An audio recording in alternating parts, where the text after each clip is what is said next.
وهبي عن العمل والغنى داخل مصر، وكمان هيرحلوها بسبب اللي عملته في آخر حفلة ليها. من ساعات تقدم نقيب المهنة التمثيلية أشرف زكي ببيان رسمي بإيقاف هيفاء وهبي عن العمل والتمثيل جوه مصر، وطلب من نقيب الموسيقيين مصطفى كامل بوقف هيفاء وهبي بسبب إخلالها في الحفلة. طالب أشرف زكي من مصطفى كامل تفعيل دور اتحاد النقابات بضرورة التعاون المفروض قانونيا وأدبيا وإداريا،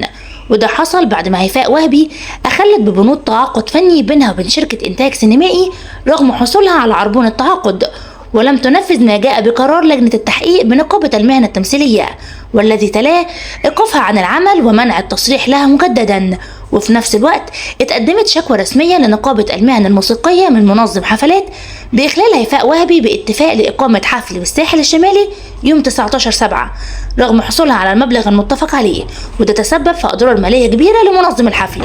وبعد فحص الشكوى تبين صحة كل ما جاء على لسان الشاكي، حيث قرر عدم منح أي تصريح عمل مرة أخرى للفنانة هيفاء وهبي لإقامة حفلات فنية أو ممارسة مهنة التمثيل لحين فض المنازعات الواردة للنقابتين.